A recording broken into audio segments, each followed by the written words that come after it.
सामुदायिक एकता और सौहार्द हमारा आज का टॉपिक है और हमारे साथ बातचीत करने के लिए इस विषय पर हमारे साथ जुड़ चुके हैं भारत विकास परिषद के सदस्य श्री रमेश कुमार अग्रवाल और साथ है डॉक्टर सपना बंसल जो प्रोफेसर हैं दिल्ली यूनिवर्सिटी से और साथ ही साथ हैं भारत विकास परिषद की सदस्य आप ही। आप दोनों का सर बहुत बहुत स्वागत। राकेश कुमार अग्रवाल जी। और बात हम आज के कार्यक्रम की शुरू करें सर, जैसा हमने आज का विषय लिया सामुदायिक एकता और सौहार्द, तो सबसे पहले समुदाय जो है यानी कि हमारे आसपास के जो लोग मिलकर एक समुदाय बनाते हैं उसकी परिभाषा अगर मैं आपसे जानना चाहूं, क्योंकि उसी के बाद हम क्या उसकी यूनाइटेड जैसे वो कैसे रहते हैं एकता और फिर उसके आपसी सौहार्द पर बात करें, तो समुदाय की अगर मैं परिभाषा आप दोनों से एक एक कर जानना चाहूं तो आपकी नजर में क्या होगी? जी मैम। सबसे पहले मैं अपने श्रोतागणों को नमस्कार करूंगी। डॉक्टर सपना बंसल का नमस्कार। सामुदायिक एकता, जैसा कि हमारे लौह पुरुष सरदार वल्लभ भाई पटेल ने सामुदायिक एकता पे बहुत जोर दिया। हमारा देश वो देश है जो विभिन्न जाति, विभिन्न धर्मों, विभिन्न भाषाओं का देश है। बिल्कुल। जहाँ अनेकता में भी एकता है। वो एकता ही हमें देशभक्ति से जोड़ती है, अपने लोगों से जोड़ती है और हमें कहीं ना कहीं वो प्रेम और भावनाओं के साथ में जोड़ती है। तो हम जब भी बात करते हैं सामुदायिक एकता की तो हमारे मन में विचार आता है कि जैसे कहा भी जाता है कि एक लकड़ी को तोड़ना बहुत आसान है, बट वहीं हम यदि 5 लकड़ियों का बंच रख देते हैं तो उन्हें तोड़ना बहुत मुश्किल हो जाता। तो जब भी एकता और अखंडता की बात होती है, हिंदुस्तान ने पूरे विश्व में अपना परचम एकता के नाम पे फैलाया है और हम विश्व गुरु रहे हैं। और इस मंच के माध्यम से मैं यही कहना चाहूंगी कि एकता में ही शक्ति है, क्योंकि शक्ति आपको हिम्मत देती है, ताकत देती है और सभी को साथ लेकर चलना, सबका साथ सबका विकास होना, यही हमारा परम उद्देश्य भी होता है। इसमें मैं यही कहना चाहूंगी कि हम तो बस एक पेड़ हैं खड़े प्रेम के गांव, खुद तो जलते धूप में औरों को दे छांव। बहुत बढ़िया बंसल मैम आपने हमें बोला और मैं श्री राकेश कुमार अग्रवाल जी की ओर अब रुख करूंगी। और सर हम बात करें आज के कार्यक्रम की, उससे पहले मेरे जहन में आ रहा है कि बहुत इम्पोर्टेंट कि भारत विकास परिषद जो नए हमारे साथी लोग जुड़ रहे हैं वो जानना चाहने की उत्सुकता रखते हैं कि ये है क्या और इसके कार्यशैली या फिर उसका क्षेत्र क्या है। मैं इस मंच पे मेरे ख्याल तीसरी चौथी बार आ रहा हूँ जी, और हर बार किसी न किसी माध्यम से भारत विकास परिषद का परिचय आ ही जाता है और वो अनिवार्य भी है क्योंकि जब तक हम परिषद की और उसकी गतिविधियों के बारे में, उसकी स्थापना का मूल उद्देश्य क्या है ये हम नहीं समझेंगे तब तक कहीं न कहीं ये अभाव रहेगा। और आप और हम तो वही हैं सर, हमारे श्रोता तो रोज कुछ न कुछ नए जुड़ जाते हैं ना। जी, इसीलिए हम अपेक्षा करते हैं कि आप एक्चुअली आप इसको ऐसा समझिए कि समाज के अंदर ऐसा जो साधनहीन वर्ग है, जिसके पास समाज की सभी जो विकास की जो धारा एक तरीके से उस तक नहीं पहुंची है, अच्छा, किसी कारण से आर्थिक दृष्टि से, सामाजिक दृष्टि से वो पिछड़ गया है, अच्छा, ऐसे लोगों को हम कैसे अपने साथ जोड़ें। आज आप ऐसा मान सकते हैं कि जैसे एक हमारा पूरा शरीर है, हम समाज को एक पूरे शरीर के रूप में लेकर के चलते हैं। हाथों का अपना काम है, सर का अपना काम है, पैर का अपना काम है, चेस्ट का अपना काम है, स्टमक का अपना काम है, सब अपने अपने काम कर रहे हैं। लेकिन सब अपने अपने काम करते हुए काम किसके लिए कर रहे हैं? इस शरीर को पुष्ट करने के लिए, इस शरीर के माध्यम से कुछ करने के लिए।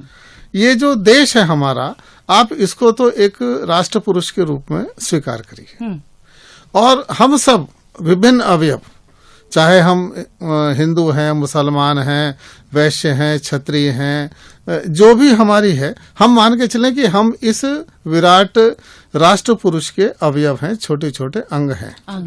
बहुत बढ़िया। सबसे पहले बात तो ये समझ में आनी चाहिए जी। दूसरी बात ये समझ में आनी चाहिए कि किसी भी समाज की स्थिति ऐसा नहीं है कि एक हाथ मोटा हो और दूसरा हाथ पतला हो, वो स्वस्थ नहीं कहलाएगा। पेट निकला हो, पैर मोटे हो, तो शरीर का पूरा संतुलन, किस शरीर के किस अंग को कितना पुष्टता चाहिए, कितना आहार चाहिए, इन सब की व्यवस्था इन सबके संतुलित विकास से ही शरीर का विकास होता है। आप कह सकते हैं कि अगर समाज के सभी लोग मिलजुल करके इस भारत माता की एक तरीके से हम अपने अपने काम को करते हुए उसकी पूजा करें।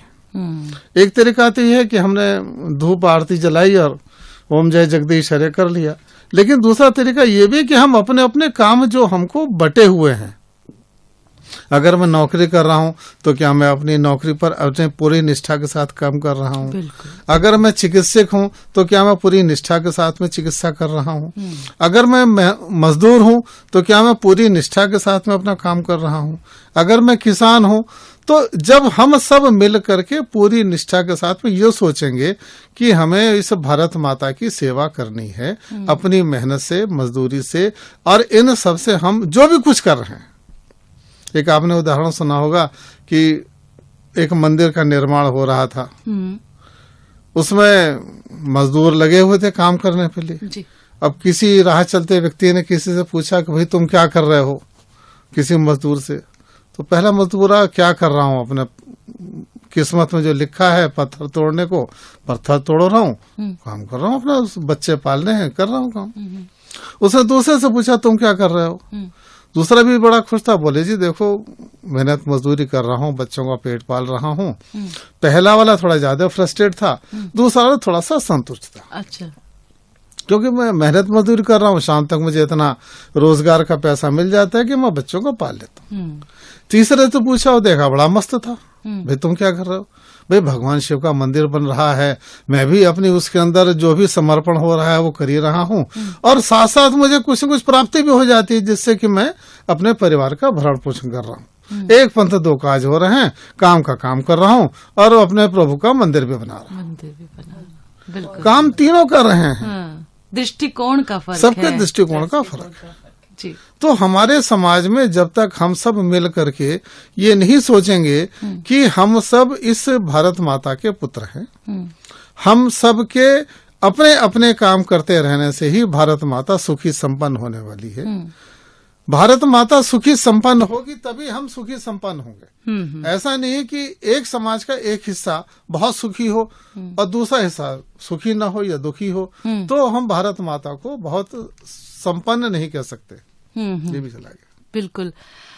यानी कि कुल मिलाकर हम कहें कि सर बहुत जरूरी है कि आप अपने अपने कर्तव्यों का निर्वहन जो है वो बहुत अच्छे से करें। और जो मुझे समझ आया भारत विकास परिषद के से कि आप समाज में जो भी वर्ग है, कहते हैं ना, एक सबको एक मुख्य धारा में हम एक साथ लेकर चलें, ये एक प्रयास। देखिए समाज के अंदर है क्या कि आज की तारीख में ब्रिजेस का अभाव है।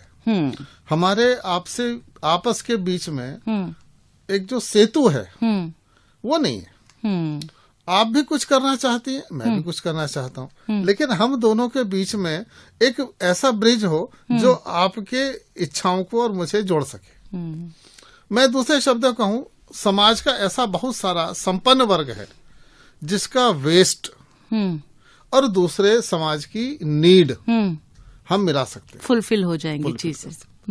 यानी कि कुल मिलाकर इन शॉर्ट कहें कि सर एक व्यक्ति इधर खड़ा है, एक व्यक्ति इधर खड़ा है, तो वो एक ही है। अगर उन्हें 11 बना दिया जाए तो काम बहुत सहजता से चल जाएगा। हम उसके बीच में ब्रिज के रूप में काम कर सके, जिससे कि उसकी जो आवश्यकताएं हैं समाज से ही पूरी करनी, और इस सरकार की तरफ देखना छोड़े कि सरकार ये करेगी, सरकार ये करेगी। सरकार कौन है? हम सब मिलकर के समाज के लोग ही तो सरकार है। अगर हम शिक्षित हैं, अगर हम अपने मताधिकार का सही सा प्रयोग कर रहे हैं, हमारे द्वारा ही सरकार तय होकर के आगे आ रही है। सरकार वही करेगी जो हम चाहेंगे। बिल्कुल बिल्कुल। यहाँ पर ऐसा करते हैं कि सर और भी चर्चा करेंगे, हमारे शिक्षार्थियों और श्रोताओं को इस कार्यक्रम में हम भागीदार भी बनाएंगे। हम सभी के बीच लौट रहे हैं बस एक छोटे से अंतराल के बाद।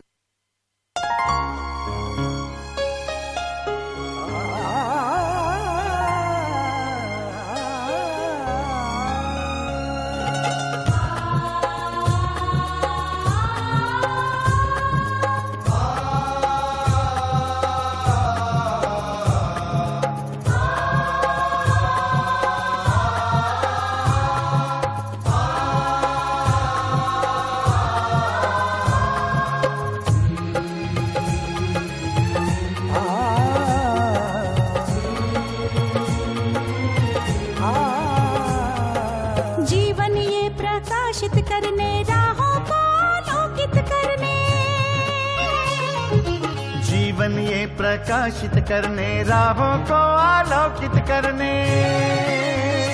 हम अपना दीपक स्वयं बने, हम अपना रास्ता स्वयं चुने। हम अपना दीपक स्वयं बने, हम अपना रास्ता स्वयं चुने। जीवन ये प्रकाशित करने, राहों को आलोकित करने।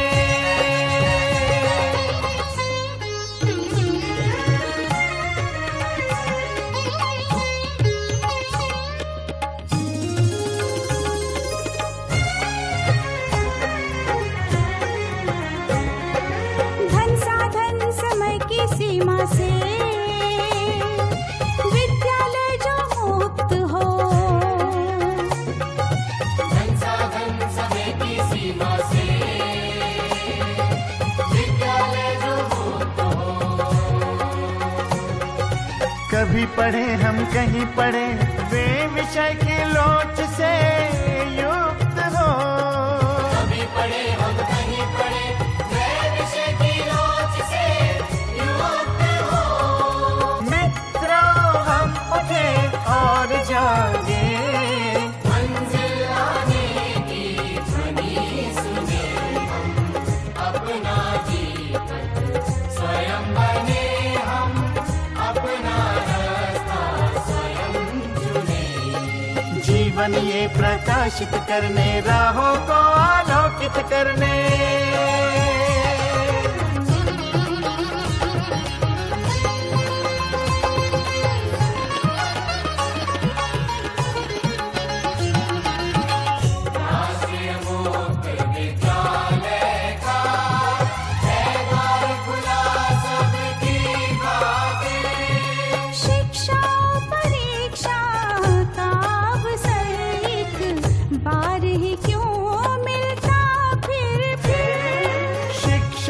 परीक्षा का अवसर एक बार ही क्यों मिलता फिर दुनिया में इसके केंद्र बात।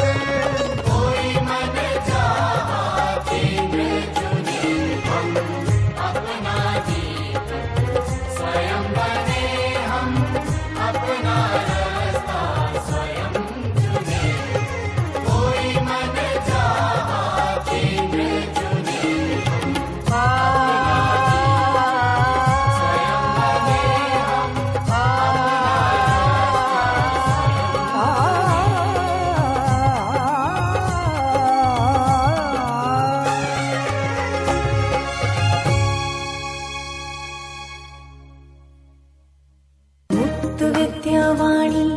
मुक्त विद्यावाणी, ये है मुक्त विद्यावाणी। शिक्षा पाना सरल यहाँ है, कहती यही जुबानी। संचार माध्यम लेकर आया ज्ञान की नई कहानी। मुक्त विद्यावाणी, मुक्त विद्यावाणी, ये है मुक्त विद्यावाणी। मुक्त विद्यावाणी, मुक्त विद्यावाणी, ये है मुक्त विद्यावाणी। ज्ञान असीमित और अपार, सरल पाठ्यक्रम आपके द्वार। सभी पढ़े आगे बढ़े, हमने मन में ठानी। मुक्त विद्यावाणी, मुक्त विद्यावाणी, ये है मुक्त विद्यावाणी।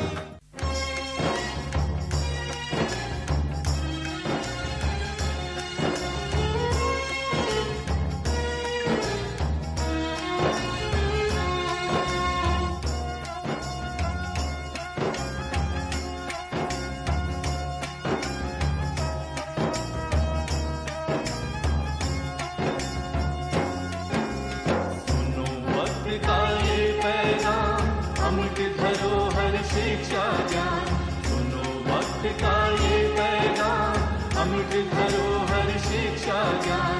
NIOS का आह्वान, शिक्षित हो अब हर इंसान।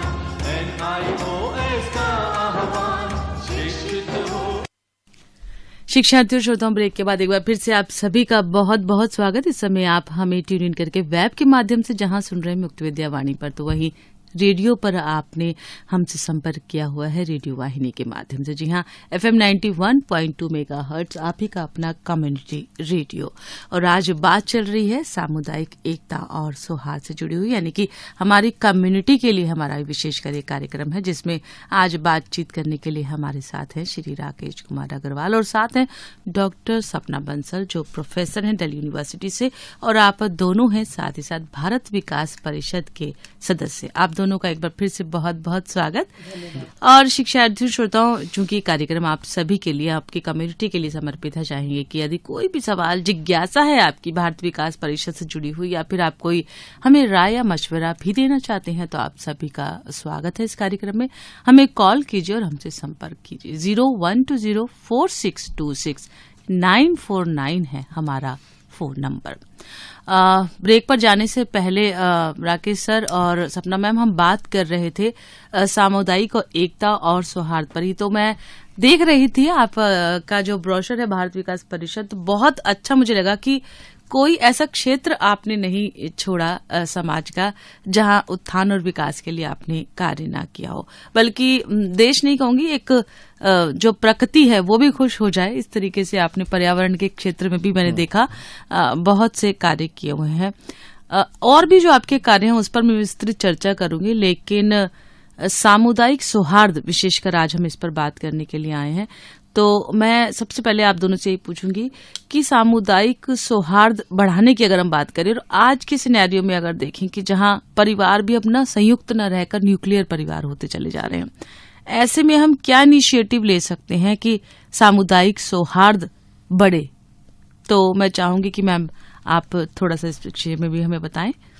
देखिए, आज की डेट में हम लोग बहुत ज्यादा व्यक्तिवाद में आ गए हैं। जहाँ पहले हमारे साथ में संयुक्त परिवार होते थे, वहाँ दादी नानी की कहानियां होती थी, मीठी मीठी लोरियां होती थी, और ज्ञान का बहुत सारा भंडार होता था। बिल्कुल, आपको वही प्रथम पाठशाला से बहुत कुछ सीखने को मिलता था, चाहे वो माँ के रूप में, नानी के रूप में, या किसी और रूप में। आज हमें सबसे पहले इस चीज पे विचार करना पड़ेगा, जहाँ हम गैजेट्स के दौर में बढ़ रहे हैं, वहीं इंसान बहुत एकाकी होता जा रहा है।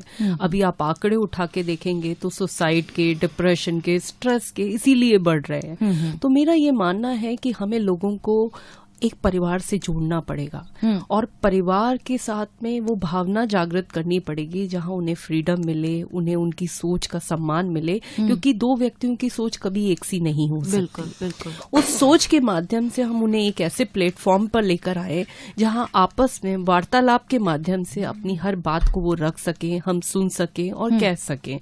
इसमें हमने बहुत सारे कार्यक्रम, जैसे हमारे भारत विकास परिषद ने हम लोग सेमिनार करवाते हैं, गोष्ठी करवाते हैं, चाहे वो महिलाओं से संबंधित कोई कार्यक्रम होते हैं जिसमें उनकी अपनी ऐसी परेशानियां हैं जो वो अपने परिवार में नहीं डिस्कस करना चाहती है, तो हमने ऐसा मंच दिया। मेरा इस यहाँ कहने के माध्यम से एक ही बात कहना है कि हमें जब तक संपर्क, सहयोग, संस्कार, सेवा और समर्पण को आगे नहीं बढ़ाएंगे, हम देश को नहीं आगे ले जा सकते।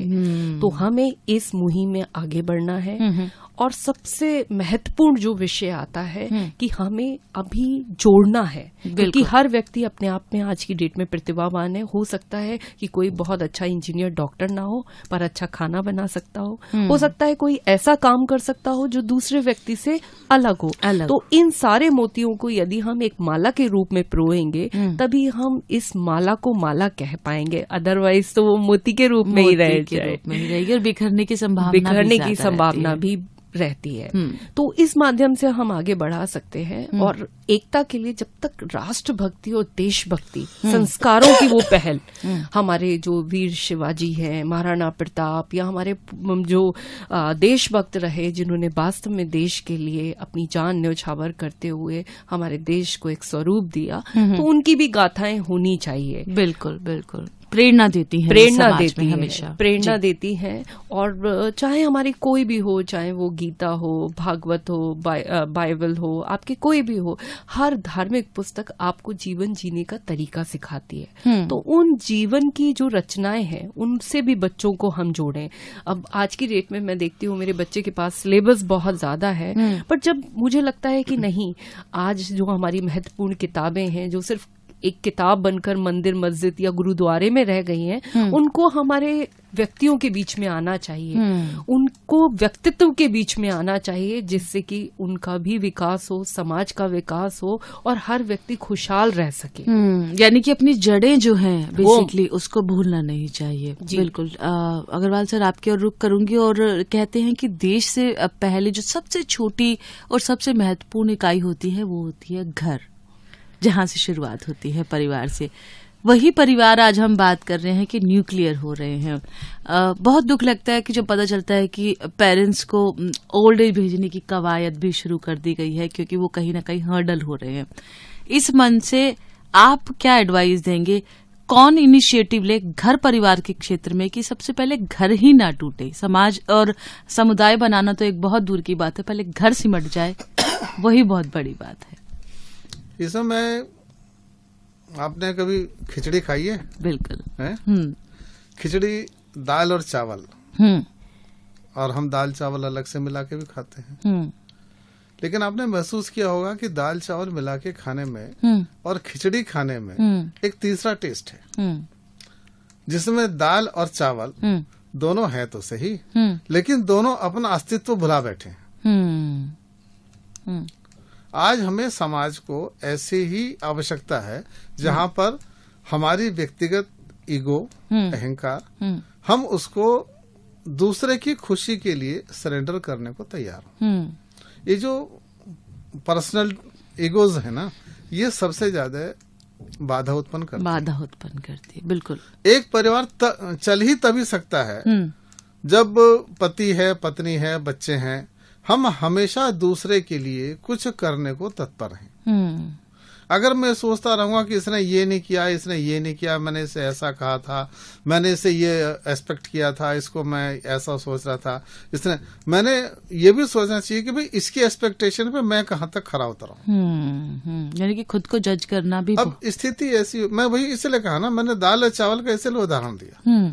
हम सबको समाज के अंदर मिलजुल करके एक परिवार के तरीके से रहना पड़ेगा। अपनी जो व्यक्तिगत महत्वाकांक्षाएं हैं उनको हमें कहीं न कहीं छोड़ना पड़ेगा, और उसके बाद हम कितना दूसरों के लिए समर्पित भाव से काम कर सकते हैं, इसको हमें आगे बढ़ाना पड़ेगा। बिल्कुल। और यहीं से मैं अब भारत विकास परिषद की ओर भी रुख करती हूँ। इस क्षेत्र में अगर मैं बात करूँ कि परिवारों को जोड़ने की बात सबसे पहले की जाए, क्योंकि कहते हैं ना कि जो नींव से ही शुरुआत करेंगे, उस क्षेत्र में आप क्या इनिशिएटिव लेते हैं? ऐसा देखिए, वैसे तो भारत विकास परिषद के बहुत सारे कार्यक्रम हैं और पिछले 3-4 श्रृंखलाओं में मैंने थोड़ा थोड़ा उनके बारे में बताया भी है। जी। लेकिन आज में एक प्रमुख रूप से एक कार्यक्रम है जिसे हम सरल सामूहिक विवाह इस नाम से करते हैं। अच्छा। इसमें हम 2 काम करते हैं। एक तो समाज के ऐसे लोगों को हम छांटते हैं जिन्होंने अपने बच्चियों का विवाह तय तो कर दिया, लेकिन फाइनेंशियल क्राइसिस के कारण वो उनके विवाह करने में असमर्थ अपने आप को पा रहे हैं। अच्छा। ऐसे हम हमारी हर शाखा, चाहे वो वैशाली की शाखा है, चाहे राजेंद्र नगर साहिबाबाद की शाखा है, चाहे पिलखवा, हर शाखा अपने अपने क्षेत्र में ऐसे कुछ लोगों को तलाश करके और फिर उनके सामूहिक विवाह किसी दिन। ऐसा समाज में वैसे तो सब अपने हिंदू धर्म के अंदर अपने अपने ढंग से पतरा दिखाते हैं, लेकिन फिर भी कुछ तिथियां ऐसी होती हैं, जैसे ये अपना बसंत पंचमी का दिन है या कुछ और ऐसे अवसर हैं जिसपे कि सब लोग मान लेते हैं कि हाँ, ये दिन सभी के लिए शुभ है। बिल्कुल, निर्विघ्न सभी काम रूप से ये काम किए जा सकते। जी जी। उन तिथियों में हम कोशिश करते हैं कि उन बच्चों का विवाह विधिवत संपन्न करा दिए। भारत विकास परिषद ने इस प्रोजेक्ट को लिया है और हम बस उनसे ये अपेक्षा करते हैं कि भाई बच्चे बालिग हों, उनकी जो लीगल फॉर्मेलिटीज हैं वो आप लोग कंफर्म कर लें। ऐसा ना हो कि किसी की पहले शादी हो चुकी हो, दूसरी कर रहा हो, या पहले कोई तलाक ना हुआ हो, वो है, उन सब लीगल फॉर्मेलिटीज को आप लोग पूरा कर लीजिए। आप लोग जो बच्चे हैं, दोनों परिवारों से 25-25 लोगों को हम कहते हैं कि आप अधिकतम 25-25 लोगों को लेके आ जाइए। अलग अलग समाज में हमारे सबके रीति रिवाज अलग अलग हैं। आप अपने रीति रिवाज के हिसाब से जो आपको समझ में आता है उस ढंग से विवाह की व्यवस्था हम लोग कर देते हैं। अच्छा। मंडप वगैरह में पंडित वगैरह जो है अपने ढंग से व्यवस्था करके और विधिवत उनको चाय नाश्ता भोजन करा के और बिटिया को विदा करते हैं। अच्छा।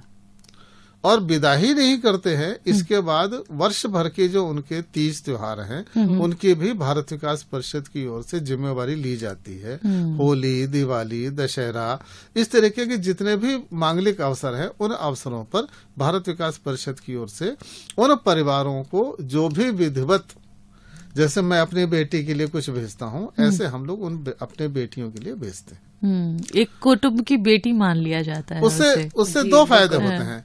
एक तो ये पता चल जाता है कि भाई परिवार में सामंजस्य है। जिन बच्चों की हमने शादी इतने धूमधाम से करी, वो बच्चे अपने परिवार में सुखी संपन्न हैं, और उससे हमें समाज के दूसरे लोगों को भी जोड़ने का मौका मिल जाता है। हमारे समाज में दान देने की परंपरा बहुत है।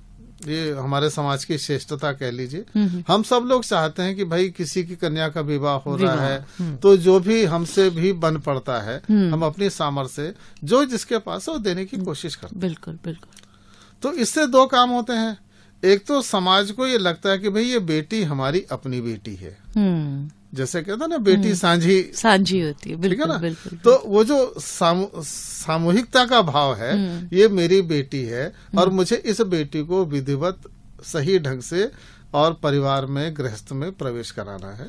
उसकी जो भी न्यूनतम आवश्यकताएं होती हैं, देखिए अधिकतम की तो कोई सीमा नहीं। बिल्कुल बिल्कुल। फिर भी एक गृहस्थी के लिए कुछ न कुछ जो न्यूनतम आवश्यकता, बर्तन हैं, कपड़े लत्ते हैं, कुछ वॉशिंग मशीन है, कुछ सिलाई मशीन है, कुछ इस तरीके की जो न्यूनतम आवश्यकता होती है, उन आवश्यकताओं को हम एक तरीके से दहेज के रूप में हम उस गृहस्थ को देते भी हैं। अच्छा। और जैसे मैं अपनी बेटी की शादी करता हूँ, जितने धूमधाम से करने की कोशिश करता हूँ, उतने ही धूमधाम से उन बच्चों की भी हम शादी विधिवत संपन्न कराते हैं। अच्छा, भाव वही रहते हैं। अभी बिल्कुल। अभी मैं उदाहरण दूं कि वैशाली के अंदर एक हमारी शाखा है, उसने कृष्ण टेम्पल है, वहां पर उन्होंने मेरे ख्याल 5 जोड़ों की शादी कराई थी। अभी साहिबाबाद में हमने प्रांतीय कार्यक्रम किया था, 15 जोड़ों की शादी हमने वहां कराई थी। ये 26 जनवरी के दिन हमने वो कार्यक्रम किया था। अभी हमारे पास में पिलखुआ शाखा है, उसने भी ऐसे कुछ जोड़ों की शादी कराने का 12 मार्च को तिथि तय की है। मेरे पास आज अवसर है, मैं चाहूंगा कि इस रेडियो के माध्यम से आसपास के जिन क्षेत्रों में भी यहाँ तक आवाज जा रही है, उन सभी से आग्रह है कि आपने अगर अपनी बेटी का कहीं रिश्ता तय कर दिया है और आपको लग रहा है कि कहीं आप आर्थिक रूप से अपने आप को समर्थवान नहीं पा रहे हैं, हम सब आपके साथ हैं। आपको ये नहीं लगना चाहिए क्योंकि ये बेटी हमारी भी है, सबकी है। बिल्कुल। आप जो भी डिटेल्स है लेकर के आइए और हम कोशिश करेंगे कि उन बच्चों को हम सही ढंग से एक गृहस्थ जीवन में प्रवेश करा करके और उनको स्थापित कर सके। ये भी एक सामाजिक सद्भाव का मेरे ख्याल में बहुत अच्छा प्रयास है। बिल्कुल बिल्कुल, निस्संदेह। सपना मैम, आप भी कुछ कहना चाह रही थी, बताएं। मैं ये कहना चाहूंगी कि यहाँ संपर्क कर सकते हैं, अन्यथा हमारे वेबसाइट पे भी डिटेल दी हुई है, मोबाइल नंबर्स भी हैं, तो आप यहाँ पे भी आकर रेडियो वाहिनी में भी कर सकते हैं संपर्क। तो उससे ये होगा जो वास्तव में जरूरतमंद है उसकी हम सहायता कर सकेंगे।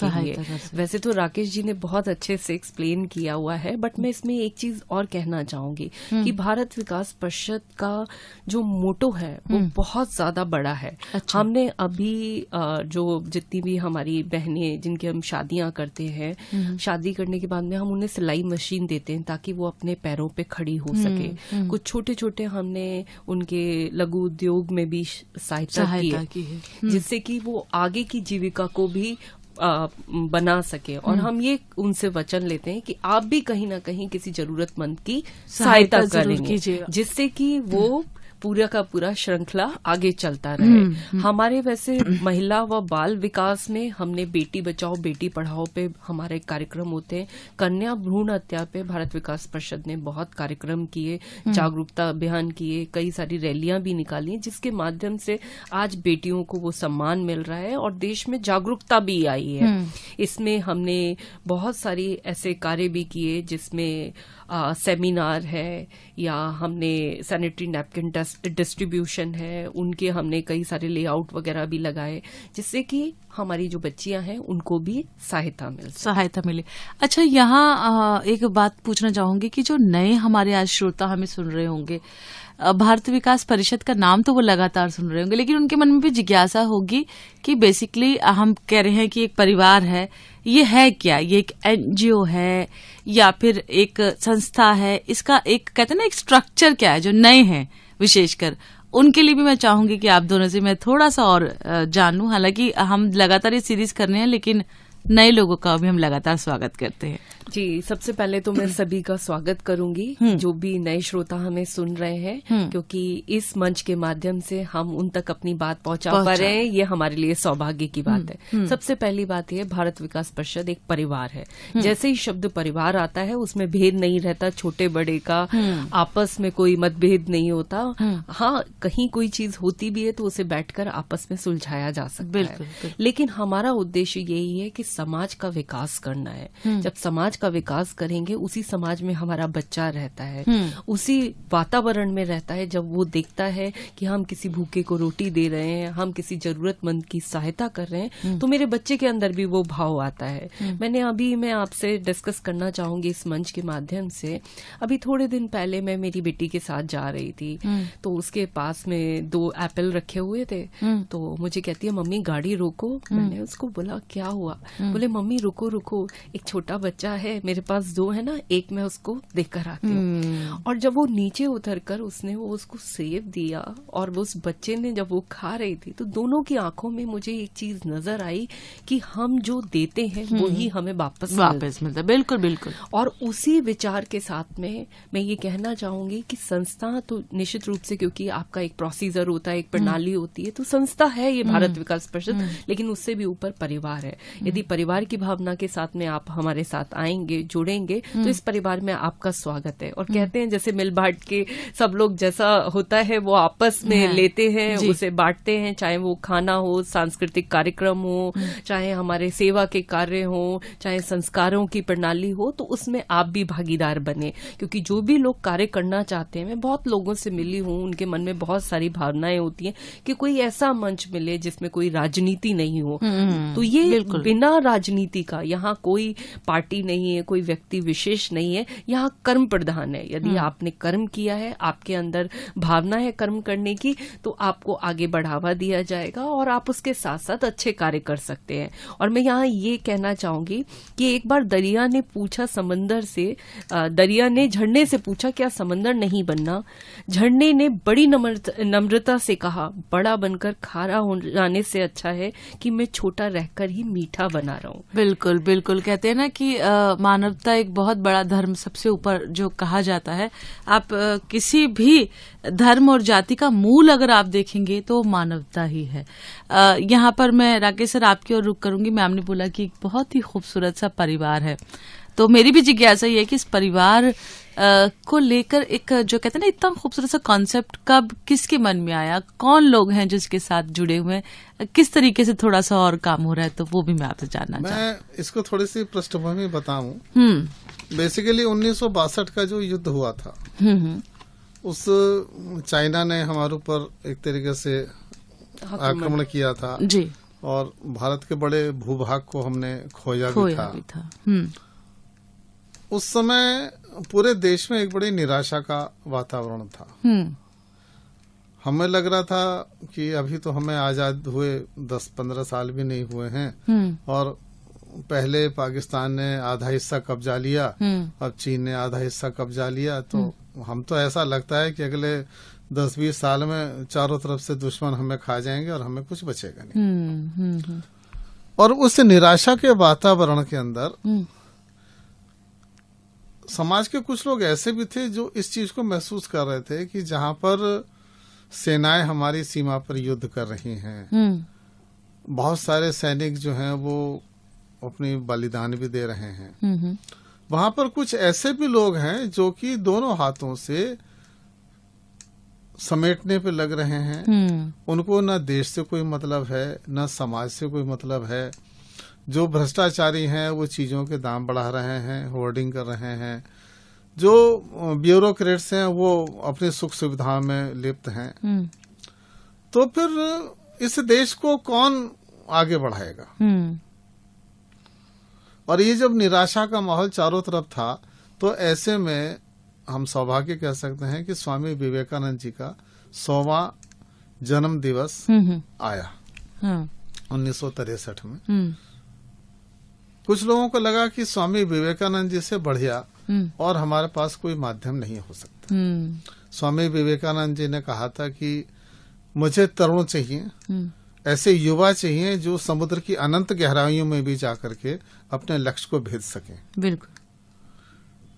और वो जो तरुण हैं, ये तरुण कहाँ से तैयार होने वाले हैं, कैसे आएंगे? तो उस निराशा के वातावरण को खत्म करके आशा का संचार करने के लिए स्वामी विवेकानंद जैसे बढ़िया कोई उदाहरण हो नहीं सकता। जी। समाज के कुछ प्रबुद्ध लोग थे, उसमें कुछ जुडिशरी से जुड़े थे, कुछ व्यापारी भी थे, कुछ ब्यूरोक्रेट्स भी थे। और 1962 में वार के बाद इन्होंने एक सिटीजन फोरम करके छोटी सी संस्था बनाई कि हम भी कुछ करेंगे अपने देश के लोगों के लिए। हाँ। और फिर स्वामी विवेकानंद जी का जन्म दिवस आया 1963 12 जनवरी को, और इसका पहला नाम पड़ा भारत विकास परिषद। अच्छा।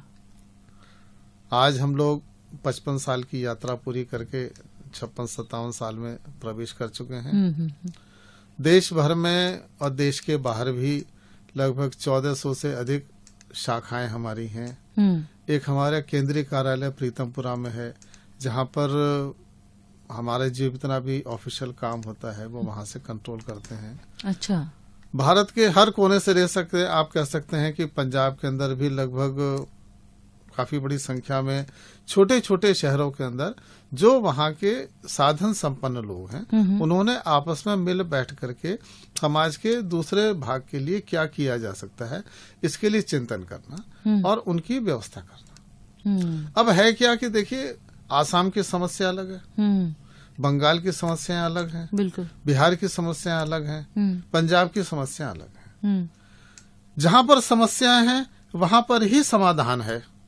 ऐसा नहीं कि समस्या कहीं और है, समस्या आसाम में है और समाधान पंजाब में है, ऐसा संभव नहीं है। तो जहां पर अगर बंगाल के लोग हैं तो क्या बंगाल के 15-20 लोग 25 लोग आपस में मिल बैठ करके ये तय कर सकते हैं कि भाई हमें, हमारे यहाँ अशिक्षा है, हमारे यहाँ चिकित्सा की कमी है, हमारे यहाँ इस प्रकार से विकलांगों की बहुत ज्यादा स्थिति खराब है, हमारे यहाँ महिलाओं की स्थिति ठीक नहीं है, तो क्या हम किसी एक क्षेत्र में काम कर सकते हैं? और उन 20-25 लोगों ने मिलकर के भारत विकास परिषद की एक शाखा का गठन किया। अच्छा। हमारे केंद्रीय कार्यालय से संपर्क करके उन्होंने अपना एफिलिएशन लिया और उसके बाद उन्होंने अपने क्षेत्र में काम शुरू किया। इसी तरीके से नॉर्थ ईस्ट के अंदर, दक्षिण भारत के अंदर, बंगाल के अंदर, गुजरात के अंदर, पंजाब में, राजस्थान में, पूरे देश भर में अलग अलग ग्रुप्स बैठे। अच्छा। 25 से लेकर के और 150-200 तक जैसे ग्रुप आपस में इकट्ठे हुए और इन्होंने अपने अपने क्षेत्र में हम क्या कर सकते हैं उस तरीके से कुछ न कुछ करना शुरू किया। धीरे धीरे एक इसकी फॉर्मल शेप बनने लगी। अच्छा। इसको कुछ अलग अलग प्रांतों में बांटा गया, अलग क्षेत्र में बांटा गया। इसका राष्ट्रीय अधिवेशन हुए, इसमें फिर राष्ट्रीय अध्यक्ष की नियुक्ति हुई। इस तरीके से धीरे धीरे इसका एक ऑफिशियल स्ट्रक्चर बनता चला गया। अच्छा। और आज हम कह सकते हैं कि लगभग हर क्षेत्र में हम लोगों ने काम शुरू किया। उस क्षेत्र के लिए कोई न कोई संयोजक, कोई न कोई प्रकल्प प्रमुख, कोई न कोई प्रकल्प चेयरमैन, ऐसा करके व्यक्तियों को उनकी रुचि के हिसाब से उनको काम दिए गए। और उन्होंने अपने अपने क्षेत्र में उन कामों को संपन्न करा। बहुत बढ़िया, बहुत बढ़िया। डॉक्टर सपना, यहाँ एक मेरे अंदर भी एक सवाल ये आ रहा है कि आज के समय में सर ने बताया कि भारतीय विकास परिषद के सभी सदस्य हैं। आज जब मैं बोल रही हूँ, इतना कॉम्पिटिटिव वर्ल्ड है जहाँ हर व्यक्ति अपने लिए ही सोच रहा है, अपने परिवार के लिए सोच रहा है और कहता है कि अपने परिवार का ही भरण पोषण अपने आप में एक समस्या है, बहुत बड़ा चैलेंज है। ऐसे में आप एक प्रोफेसर हैं, अपना कार्य क्षेत्र देखते हैं, तो कैसे मैनेज कर पाती हैं इस चीज को और कितना जो है आपके लिए एक संतुष्टिपूर्ण कार्य रहता है ये हाँ इस एसोसिएशन के साथ? देखिए, ये प्रश्न मेरे से हर व्यक्ति पूछता है जी, कि आप कैसे मैनेज करते हैं। बिल्कुल। मैं यहाँ से कहना चाहूंगी कि हर व्यक्ति के पास सिर्फ 24 घंटे होते हैं, चाहे वो राजा हो चाहे वो फकीर हो, हर किसी के पास में 24 घंटे होते हैं। किसी के पास में भी इस पूरे ब्रह्मांड में 24 घंटे 1 मिनट नहीं होता। उसी में कोई अंबानी बनता है, कोई अडानी बनता है, कोई आप देश के प्रधानमंत्री बनते हैं, कोई अलग अलग स्वरूप में। तो आप किस तरीके से व्यवस्थित करते हैं और आपके अंदर भाव कैसा है? यदि आपके अंदर सेवा का भाव है तो आप उसी समय को मैनेज करते हुए आप बहुत कुछ कर सकते हैं। कल मैं एक बायोग्राफी पढ़ रही थी श्रीला प्रभुकर, जिन्होंने एस्कॉन टेम्पल बनाया। आप सोचिए कि उनके पास सिर्फ $60 थे और $60 होने के बाद में कोई नहीं था। उन्होंने भगवत गीता को ट्रांसलेट किया पूरा और आज की डेट में 108 देशों में उन्होंने भगवत गीता राधे कृष्णा मंदिर बनाया। तो बात ये नहीं है कि आप किस तरीके से आपके पास में व्यवस्थाएं, बात ये है कि आपकी सोच कितनी बड़ी है, आपका जज्बा कितना है, आपके अंदर डिवोशन कितना है, आप समाज को कैसे देना चाहते हैं और किस तरीके से देना चाहते हैं, किस भाव से देना चाहते हैं। क्योंकि जब आप काम करना शुरू करते हैं, जैसे होता है ना, एक लकड़ी लगी हुई है, कई बार हमने बहुत सारे ऐसे देखे होंगे कि बीच में एक लकड़ी है और सब लोग उसको साइड से निकल जाते हैं, पर एक व्यक्ति आता है, छोटा सा बच्चा आता है, उस लकड़ी को खिसकाने की कोशिश करता है और वहीं 10 हाथ और खड़े हो जाते हैं क्योंकि उनको भी उस चीज से परेशानी थी।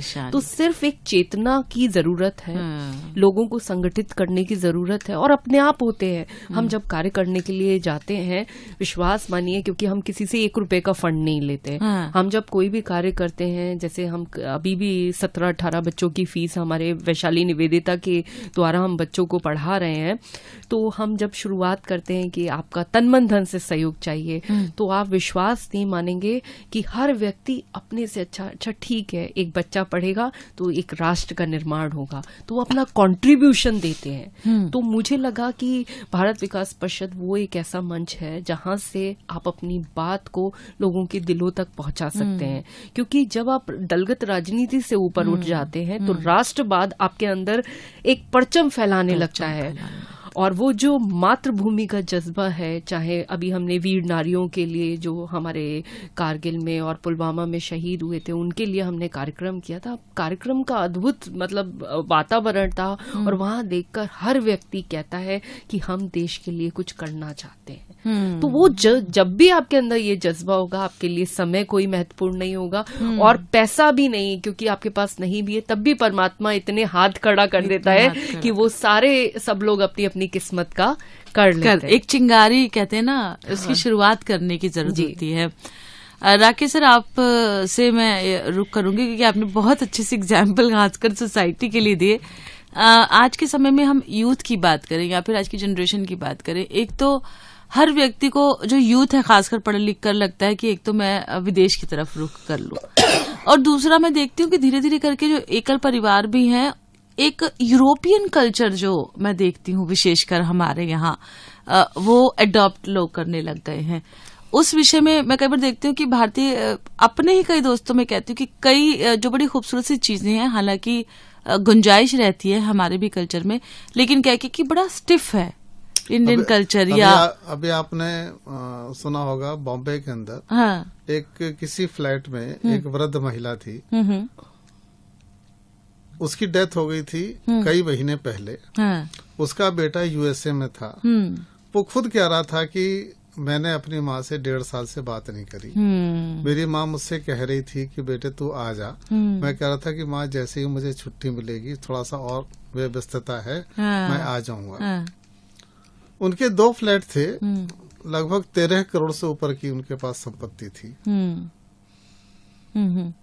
लेकिन उस माँ को क्या हुआ, उसका बेटा पास नहीं था, और जब डॉक्टर्स ने देखा तो ये उनको लगा कि शायद इसने काफी समय तक भोजन भी नहीं किया है। इस पैसे की अंधी दौड़ ने हमको कहां से कहां पहुंचा दिया। सही बात है। ऐसा नहीं है कि अपने देश में किसी चीज का अभाव है। अपने देश में भी अच्छे अच्छे भी लोग हैं, साधन संपन्न भी लोग हैं, और विदेश जाकर के हमने कोई विशेष उपलब्धि हासिल करनी है ऐसा भी कुछ नहीं है। और विदेश में जाकर के भी जितने मान सम्मान के साथ में हम धन अर्जित कर सकते हैं, अगर हमारे पास सामर्थ्य है तो अपने देश में भी उन संभावनाओं की कमी नहीं है। आज अपने प्रधानमंत्री जी भी आग्रह कर रहे हैं कि इस तरीके से जो लोग हैं अपने देश को देखें, अपने देश में वापसी हैं। और मैं एक और उदाहरण देता हूँ। अभी सपना जी ने एक बात बताई कि भाई समाज हमारा छोटे छोटे न्यूक्लियस फैमिलीज बनती चली जा रही हैं, हमारी प्राथमिकताएं बदलती जा रही हैं, माता पिता बोझ से लगने लगे हैं। अब होता क्या है कि हमारे पास में बहुत सारे काम हैं, मुझे ऑफिस भी जाना है, मुझे किसी शादी ब्याह में भी जाना है, मुझे कहीं और भी कोई और आवश्यकता है। लेकिन अगर इसी समय मुझे ये खबर मिल जाए कि मेरे बेटे को किसी स्लिप कर गया है, उसे फ्रैक्चर हो गया है, या मेरी पत्नी के साथ कुछ ऐसा हो गया है, तो मैं शादी में जाने की जगह या उस आवश्यक काम को करने की जगह सबसे पहले क्या प्रीफर करूंगा? बिल्कुल अपने घर की ओर। मैं सबसे पहले इस बच्चे को, इस पत्नी को, इसको मैं हॉस्पिटल पहुंचाऊं, डॉक्टर से ट्रीटमेंट। हमारी सबसे बड़ी आवश्यकता ये कि हमारी प्राथमिकताओं में बदलाव आना चाहिए। और बिल्कुल बंसल मैम और अग्रवाल सर, क्या होता है कभी कभी ना संतुष्टि या कहते हैं खुशी की भी अपना जो कहते हैं ना अपनी अपनी परिभाषाएं लोग बना लेते हैं जी। किसी के लिए लगता है कि धन ही सब कुछ है, या फिर आपने एक स्टेटस वाली फैमिली बना ली, उसमें बेशक आप बड़े ही लोनली एक तरीके से रह रहे हैं, और किसी किसी का ये रहता है कि सब इकट्ठे होकर रहे। एक हमारे यहाँ किसी कवि ने कहा है ना कि जब आवे संतोष धन, सब धन धूल समान है। आपके पास वो अंग्रेजी में भी कहते हैं health is lost, nothing is lost, wealth is lost. मतलब आपके पास सबसे बड़ी संपत्ति क्या है? आपके पास सबसे बड़ी संपत्ति जो है आपका अपना स्वास्थ्य, आपका अपना चरित्र, निरोगी काया, आपके पास में जो है ये बहुत बड़ी आपकी संपत्ति है। आप आज पैसा, आप सेहत खो के पैसा तो कमा सकते हैं, लेकिन कल को पैसा खर्च करके सेहत नहीं कमा सकेंगे। बिल्कुल आपने ठीक कहा। मैंने भी तो उस दौड़ में हमको कहाँ तक जाना है, कहीं ना कहीं तो हमको अपनी सीमा तय करनी पड़ेगी। बिल्कुल बिल्कुल। मैंने भी बहुत लोगों को देखा है कि इतना पढ़ने लिखने के बाद में भी आप सोचिए वो रात में स्लीपिंग पिल लेकर तभी सोते हैं। ये कैसे बढ़ रहा है? क्योंकि जब तक आपके अंदर आत्म संतुष्टि नहीं होगी, आपकी यात्रा खुद तक नहीं होगी, सब चीजें बेकार है।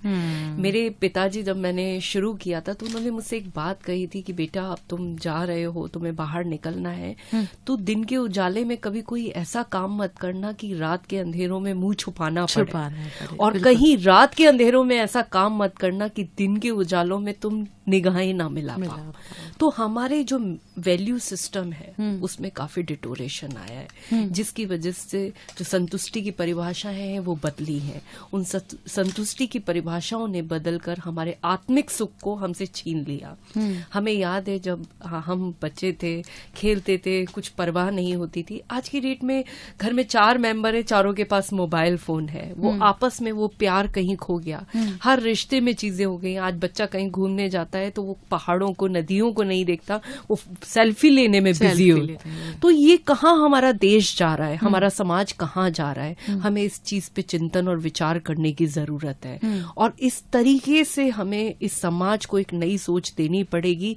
जब तक वो प्रेम भाव हम नहीं लेकर आ पाएंगे, सारा सब कुछ पाना भी व्यर्थ हो जाएगा। क्योंकि आपके पास में पैसा है, जैसे राकेश जी ने भी बताया, मुझे भी बड़ा आघात हुआ जब मैंने वो केस देखा था। तो कितनी, आप सोचिए, जो उन्होंने पूरी जिंदगी करोड़ों रुपए कमाने में लगा दिए, और कहाँ वो एक बेटा 1.5 साल से अपनी माता से बात नहीं कर पा रहा है। तो रिश्तों की परिभाषा को हम कहाँ लेके जा रहे हैं? हमें ये समझना पड़ेगा कि यदि आपको सुकून चाहिए तो आपको अच्छे कार्य करने पड़ेंगे, समाज में अपना योगदान देना पड़ेगा, जितना स्वरूप हो, चाहे वो तन से, मन से, धन से, छोटे में, बड़े में, या जैसा भी आपका स्वरूप हो, करिए, आपको आत्मिक सुख मिलेगा। जब एक भूखे बच्चे को आप खाना खिलाते हैं, विश्वास मानिए उसकी आंखें आपको वो सुकून देती हैं, शायद आप खुद 5 स्टार होटल में बैठकर भी वो सुकून अनुभूति नहीं कर सकते। मैंने कई लोगों के पास में जब मैं जाती हूँ, और हमने वृद्धाश्रम, कोड़ी आश्रम, बड़े सारे कार्यक्रम किए, तो जब उनसे मिलते हैं, उन वृद्धों के साथ में हम बैठते हैं, तो हमें लगता है कितना ज्ञान का भंडार है। अभी हमने किन्नर समाज पे पहला कार्यक्रम किया हुआ था,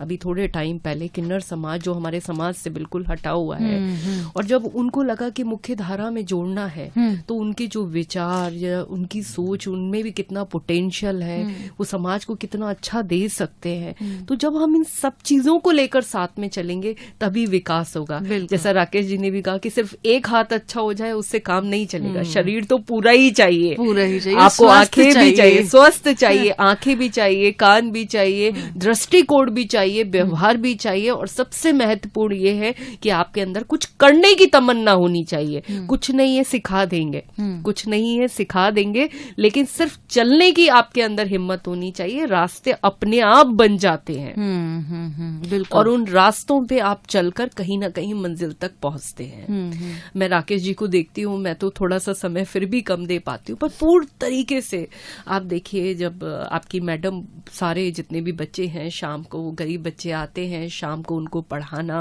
उनको पूरा एकदम कॉपी पेंसिल और उनका सारा सामान लेकर आना, और वो बच्चे जब पढ़कर जाते हैं और वो इंग्लिश में बात करते हैं या आपसे कोई ज्ञान की बात करते हैं, तो आपके अंदर एक सुखद अनुभूति होती है कि यही तो है जो हम पाने की कोशिश कर रहे हैं। जिस पथ पर हम इन्हें चलाना चाह रहे हैं, उस पथ पर वो चल रहे हैं, तो वो देखकर एक प्राउड पेरेंट्स वाली फीलिंग आती है। जी जी, बिल्कुल बिल्कुल, आपने ठीक कहा। इसीलिए हमने कहा भारत विकास परिषद। मेरे अकेले विकास करने से भारत का विकास नहीं होगा। जी जी, अगर पूरे भारत का विकास करना है तो भारत के कण कण में जो बसे हुए लोग हैं, जो विवेकानंद जी ने क्या कहा, ये जो जाहिल है, ये जो गंवार है, ये जो अनपढ़ है, ये जो अशिक्षित है, ये जो बीमार है, ये तुम्हारा सगा भाई है। बिल्कुल बिल्कुल बिल्कुल। इसके साथ तुम्हें उतनी ही आत्मीयता के साथ में व्यवहार करना है जितनी आत्मीयता के साथ तुम अपने सगे भाई से करने वाले हो। बिल्कुल, जैसे कहते हैं ना कि ईश्वर की क्रिएशन है, अगर हम सब, तो हम एक ही हैं, हम सब एक बहुत बड़ा बृहद परिवार है ये। तो ये चीज हमारे समझ में क्यों नहीं आती? आज भी मुझे बड़ा अजीब लगता है। अभी हमारे यहाँ कुछ लोग हैं, अष्टमी आएगी तो उन कन्याओं को अच्छा ठीक है, अब कन्याओं को तो आप उठा ले। अब एक नया ट्रेंड शुरू हो गया कि जी सेवा बस्तियां हैं, जो हरिजन बस्तियां हैं, वहां से कन्याओं को ले आए। अच्छा ले आए, भोजन करा दिया, लेकिन वो कन्या कल को सड़क पे मिल जाती तो आप पहचानते नहीं उसे। आपने वर्ष में एक बार उसे भोजन करा के अपने काम को, कर्तव्य का निर्वाहन हो गया बस। पूरे साल उस बेचारी को हर पल आपसे कुछ न कुछ चाहिए। बिल्कुल बिल्कुल बिल्कुल।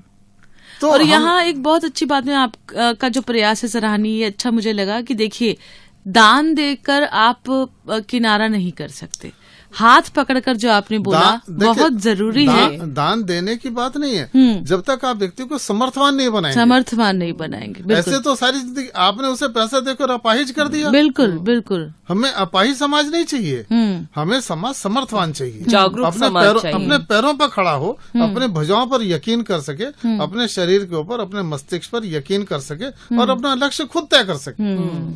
जो स्वामी विवेकानंद कहते थे ना, उत्तिष्ठित जागृत, वो किसको उठा रहे हैं? इसी सोए हुए समाज के लोगों को उठा रहे हैं। और उठो ही नहीं, जागो।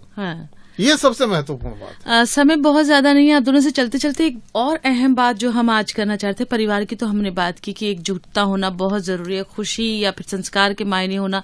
अब सामुदायिक सौहार्द के लिए हम क्या क्या कर सकते हैं? किस तरीके से हम छोटे छोटे इनिशिएटिव ले कि समुदाय आपस में जो है एक तरीके से मैंने बताया ना, सबसे पहले तो हमको बहुत हद तक अपने सेल्फिश होना ये छोड़ना पड़ेगा।